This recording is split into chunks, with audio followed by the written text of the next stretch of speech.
We know what government's engaging small business about, but what do you think they should be talking about? Where is that opportunity for an improvement? What's the positive action step that you think we could take and advocate for that will make your life easier and make running, the big responsibility of running a business something more within your reach?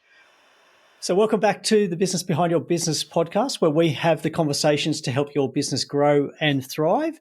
And I'm your host, Paul Sweeney. We like to bring the conversations to you where we share our experience, our tips, case studies, and even more to help you run a great business. And in today's conversation, we're going to be celebrating World Micro and Small Medium Enterprise Day, which is a bit of a mouthful, but it's something that is certainly worth celebrating. And the reason for that is the contribution that small, medium enterprises make to the world economy, and particularly to Australia, where, according to the Australian Bureau of Statistics, 97.5% of Australian businesses are small businesses, which is an amazing stat. And then over 5 million people were employed by small businesses in 2021 year, and that's come from the Australian Small Business and Family Enterprise Ombudsman's website, or ASBFEO, as we like to call them.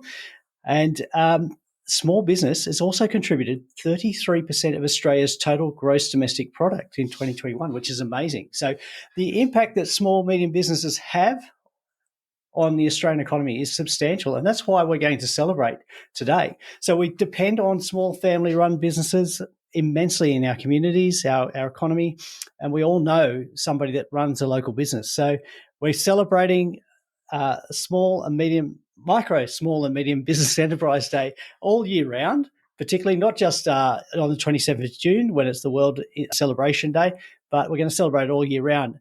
Now, our guest today is somebody that also celebrates small business, and we love what he's doing for it. So we're going to introduce our guest for today, which is the Honourable Bruce Billson, who is the Australian Small Business and Family Enterprise Ombudsman. And Bruce has commenced that role in 2021, but brings a lot more experience to the role than just being the Ombudsman. He's been a cabinet minister for small business from 2013 to 2015, has been on the board of a number of companies and banks and universities throughout that time, and has been a champion for small business for probably 30 or 40 years. So we love what he's doing, and we love what ASBFEO is doing. But rather than me tell you about what he does, let's get straight in and say welcome to the microphone, Bruce Billson. Paul, great to be with you and the audience, sir, and happy Micro, Small and Medium Enterprise Day. It's should be a day of celebration every day, and I suppose that's where our role fits in. We, at the Australian Small Business and Family Enterprise Ombudsman, aim to support that entrepreneurial ecosystem and enterprising men and women to not only start well, to grow well, and even transform well if that's what's required in response to business performance or changes in the economy. And so it's great to be with you. Yeah, fantastic. It's an absolute pleasure to have you here because as I may have come out previously, I am a big fan of what you are doing. Fantastic. I've got 3 fans, so thank you for that. Look, it's been quite a journey, though. I mean, you touched on aspects of my life, and thank you for sharing that. I mean, the other thing, too, is my passion comes from a very authentic place, having owned and run a number of businesses, not all of them successful, some of them successful, and even ones with the bodacious Mrs. Billson, my wife.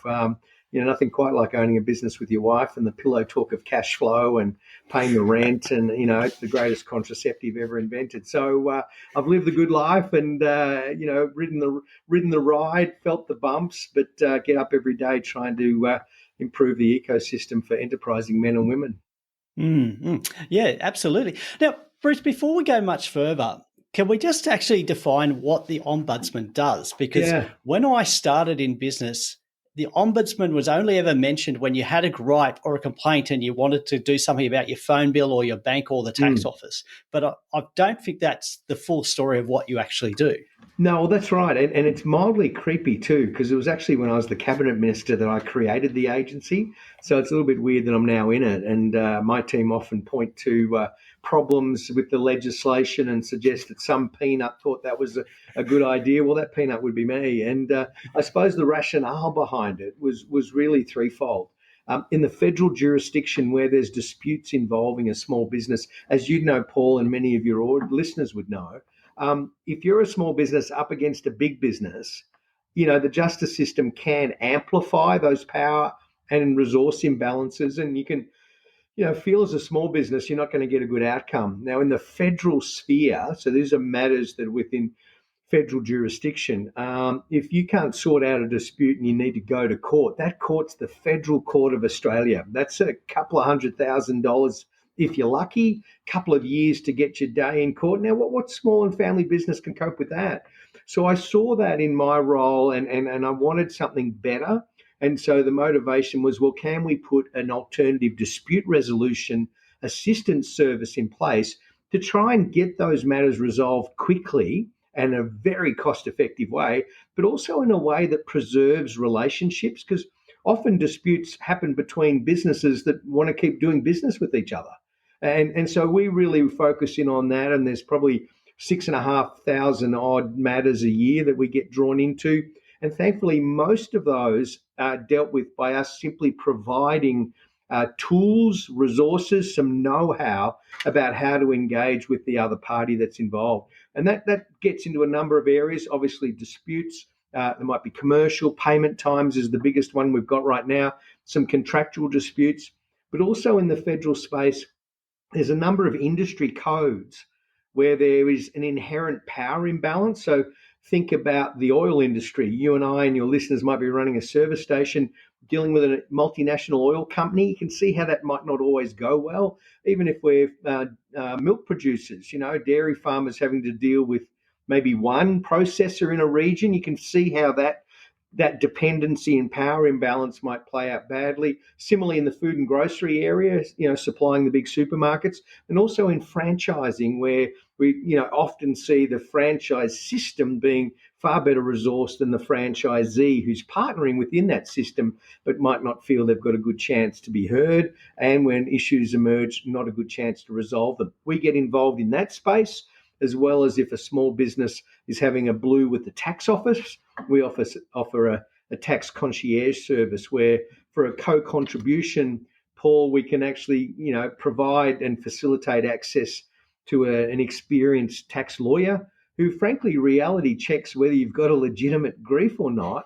And if you have and you're thinking about challenging a tax office determination in the Administrative Appeals Tribunal, will help to navigate and land business as well, so they at least get half a chance. Now, that's our assistance function. And out of that real life experience and our own research, we get insights about how policy can be done better, how laws might be improved, how programs could be better supporting of small businesses. So we have what's called a policy and advocacy space where we lean in on those processes within government, with ministers, with government departments, with regulators, to sort of put the small business lens right in their face and make the simple point that a small business is not a shrink-wrapped version of a major corporate. Please don't think about them in that way. Here's the way of better engaging, right-sizing regulation, a proportionate imposition on business. So that's another part of our work. And the third stream is we tell the story. We tell the story of 2.5 million small and family business owners and leaders, how diverse that is, how 1.6 million are self-employed, how, as you outlined earlier, the percentage, 5 million jobs, 42% of all jobs are enabled by small business, that there's a $500 billion economic contribution that small and family businesses make. And then we try and provide tools, better help, resources, better practice guidance, and actually try and encourage other people to think, maybe a business, maybe an entrepreneurial life is for me. So that's the sort of broad three legs of our stool, if I could put it that way. That's great. I love that, because we're going beyond, yes, we're providing help with that imbalance, which is definitely there. And certainly the volume of legislation that a small business owner has to deal with these days, and it seems to be increasing still. It's very hard for the small business owner to keep on top of that, let alone run their business. You can't climb over it half the time, Paul. There's so much stuff there. And where the economy's been and the challenges that small businesses faced. And I know from my own direct experience, who doesn't love doing a bass at 10 o'clock at night? But what can we do to make sure that those tax obligations are properly honoured and respected without needlessly imposing complexity and additional burden? And so we bring that lens. Right now, we're talking with the Attorney General's Department about privacy and information protection and the threat that cyber attacks can have on small business and on their customers. How do you manage that information? How do you make sure that you're in the best possible situation not to be vulnerable? We're having those discussions. We're talking with another portfolio about, disputes with digital service platforms, where we're very engaged in, ESG gets talked about. And, some people go, well, what's that all about? What do I need to know? And why is my bank asking me about it? And so we'll get involved in sort of bringing that small business perspective, bringing to life real case examples. So we are day to day involved with real life small business owners. And hopefully through those insights, we can provide better guidance to government and regulators and policymakers so that the ecosystem within which your audience, in which enterprising men and women function and seek to thrive and prosper, is as supportive as it can be. I love that you're actually there advocating for small business, because a lot of times business owners feel that they don't have a voice and that also that nobody's listening. Well, you are listening. Your whole team is listening. There's a section on your website, and it's not just contact us. I think the wording of it says, one thing ASBFEO can do for me. And I love that, because it's a very proactive way of saying, tell us how we can help you or how you need help. Spot on. I mean, and the thing too is we're mindful of not falling into the same trap that perhaps government does at times, where they'll say, oh, let's consult on this thing.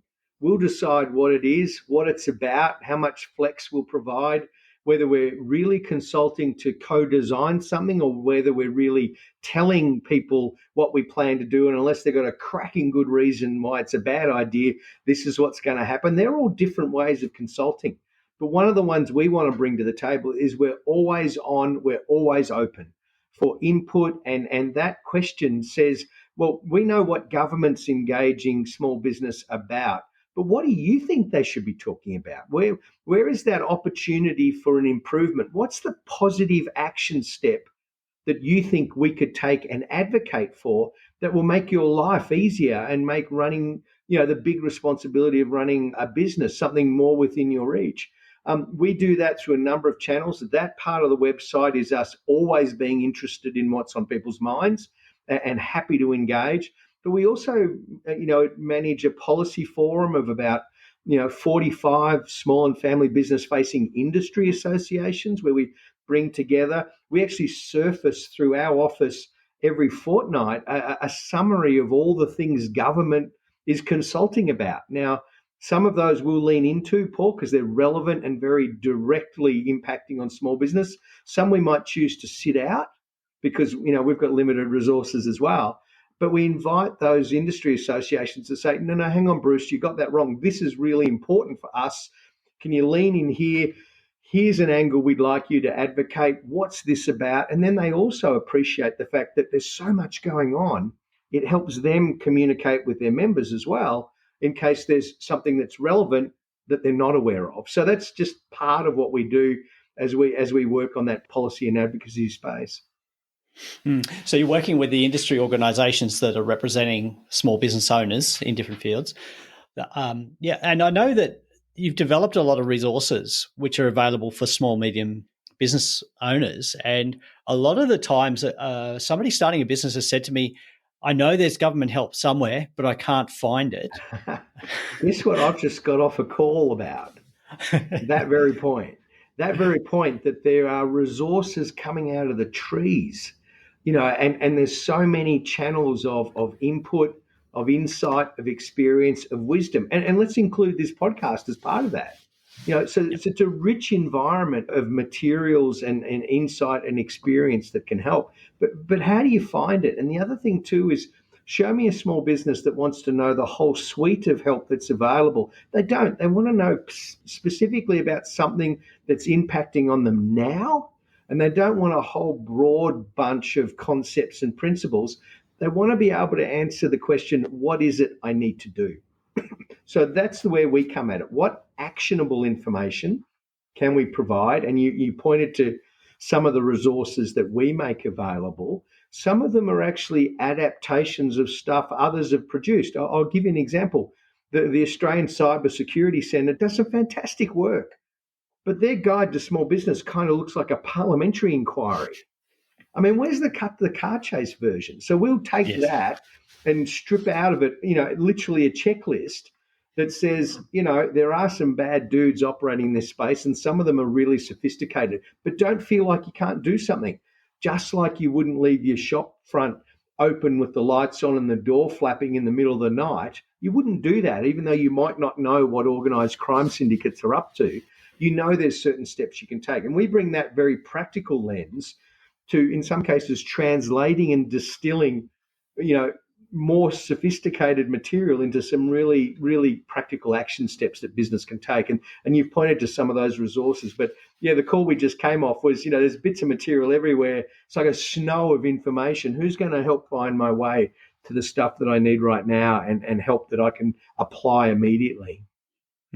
Yeah. And look, I know you've been developing some guides for small business, and I know you work with not just the industry associations, but you've worked with advisors who are advising your small and medium business owners. And I was privileged to actually be part of one of those processes with the Finance Fit Fund Me publication, which the end product of that is just a fantastic summary, very clear, concise, but you've worked with a number of industry organisations and advisors and small business owners as well to help produce that documentation, which is there for everybody. Look, and that's our approach. If we can get the best efforts of an industry association to communicate in a readily consumable way, information that will help equip small and family businesses to make better decisions, to avoid challenges or problems that others have experienced, we'll do that. We've done that in areas like financial well-being that you've touched on, and in cybersecurity is another example. We've had some discussions with the insurance industry around, steps a business can take if they're struggling to get affordable and accessible insurance. And, we've done in mental health. I mean, we all know that emotional well-being stressors are substantial with all the challenges that are there. I'm not sure a small business will thank me if I said, look, fine, some mindfulness will help you. They'll go, oh, rack off, Bruce, give us something more practical. So we've actually turned that into how can I approach my work that will, help me not feel overwhelmed, that will manage that sense many business owners have of it's all up to me. It all relies on me. And that at a time of challenge and responsibility of being a business owner at the best of times, but layer on top of that some of the things that small and family business owners have been facing in recent years, and even now a changing economy, inflation higher than people are familiar with. What does that mean for my pricing? How do I work that in? And interest rates are there, margins are getting squeezed. I'm getting people that aren't paying me in a timely way. What's the practical things I can do to address those real life problems? That's the lane that we try and focus and stay within. Great. So we've talked about the role where you're helping the small business where there's an imbalance of power. We've also talked about the role of just developing resources and tools to help small business get ahead and cut through the paperwork and the complexity of running a business. The third thing I think you do really well is that you're a huge champion for small and medium business owners. And so I want to talk about Micro and Small Medium-Sized Enterprise Day, which is also a bit of a mouthful, but it's important to celebrate what small business does. It's vital. I mean, for three reasons. One, small business is a big deal in the Australian economy and in the livelihoods that millions of Australians benefit from. That they're made possible because of the work and commitment and risk taking and drive of enterprising men and women, and that deserves to be honoured and celebrated. So that's what that International Day is about. But it's also a chance to tell a deeper story, and we do that by saying, look, here's what you know and are aware of in your own ecosystem, your own life, your own community circles. But here's a bit more of a story. Did you know small businesses are more likely to be sponsoring trainees and apprentices than big business? Do you know they're more likely to be volunteers and community leaders in their own lives? Do you know the role they play in giving young people their first employment opportunity? Do you understand the vitality that they bring to your neighbourhood and your community? I mean, these are all parts of it. But it's also important for us to keep reminding government and policymakers and, frankly, opinion leaders of these things. And we do that so that there's no way of not knowing the importance and the nature of small business. Couple of examples. We're tracking, frankly, an aging trend in small business owners, and we're challenging policymakers to say, well, what are you doing that makes entrepreneurship an attractive livelihoods pathway for younger people? Right now, only 8% of our population of the small business community are under 30. Now, in the 70s, it was 17%. So there's something going on there. Do policymakers realise that the average small business owner is earning less than male total average weekly earnings? Do they know that some of that financial challenge that you hear in households about, wages not keeping up and prices going up and interest rates on mortgages? Imagine that for a small business where many are in the build mode of their business, so they might not even be profitable. They've got those cost and inflationary pressures in their business, which is challenging the business, but they're hopefully deriving enough of a livelihood out of there to meet life's challenges as well. So we sort of surface those things to make sure people don't, I suppose, miss the importance, but also don't falsely comfort themselves that they've got a picture of a small business owner's journey that doesn't line up with reality. And in this world, in small business, because of the variety, which I love, you end up with a lot of anecdotes, what we call anecdata, recurring anecdotes that masquerade as evidence. We go in under and look at the hard information and say, this is the story. Here's how government programs, policy, regulators can better respond. And that's also part of MSME Day. Tell the story, highlight that, for many mature age people, they're more likely to be owning their business than an employee of someone else. Point to the vital role small and family business plays for women that are juggling a number of life objectives, livelihoods, family, whatever the case may be.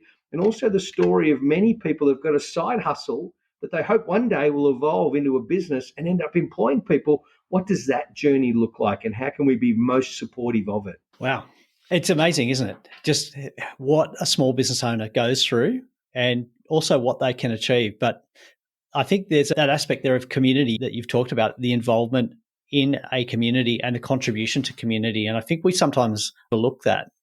Yeah, look, Paul, we did some work around disaster preparedness and resilience. And, I'll give you something that people find really sexy to talk about: business continuity planning. Doesn't everybody get jazzed about that? But we know how important it is, and I'm sure your listeners know that too, that to have that reserve of cash, that emotional reserve to be able to navigate when things aren't going the way you'd hoped. And, all those sorts of things are quite important. And to point to that and to say, well, in a disaster preparedness sense, that matters. Another thing that matters is what we call that socio-commercial capital, that interconnection between business owners where they're drawing wisdom out of their peers, where they're seeking to solve a problem someone else already has, that, a new challenge. Well, there might be a pathfinder, maybe a member of this podcast audience, a part of your local Chamber of Commerce, involved with your industry association, how vital that is. But also the next step, when a disaster does hit, those community leaders that help the community navigate their way out are so often local small business owners, because they're invested not just financially but emotionally in their local community. So they're prominent in local emergency service organisations. They may be local council representatives. They're part of the Chamber of Commerce. They're people that can be counted on. And not only are they dealing with their own challenges from the impacts of, say, a natural disaster, they're there on the front line helping others. And that deserves to be honoured and celebrated as well. That's another part of why Micro, Small and Medium Enterprise Day is so important. Great. Fantastic. Bruce, it's been an absolute pleasure speaking with you, and I really appreciate the time that you've given up to speak to me, or to speak to our audience here. And look, is there one thing that you would say to somebody that's starting a business, one key thing that you would love them to know about? Yeah, look, my thing is know your why. Now, I say that because one thing I've learned over decades working with small business, there is no single motivation. Some people love the flexibility. Some people love the purpose that sits behind the business. Some are looking for flexibility, livelihoods, and income. They're wanting to turn a passion into a business, or they might have ambitions to be starting out now and hoping they're a behemoth corporate that, will knock Meta or is it some huge company off that might be their ambition. But to know why is to give you an insight into what your drivers are and what your motivations are. Then, having explained that why, you can then reach out for the help that's available. Talk to other business leaders about your ambitions. Engage your trusted advisors that can give you insights on, the stuff that people rarely get into business for. And that's the back end of running the business. The business of running the business is important, and it can really play a part in the success of your enterprise.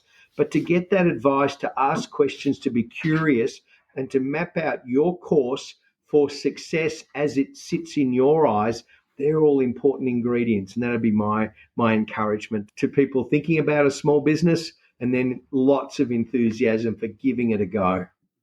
Fantastic.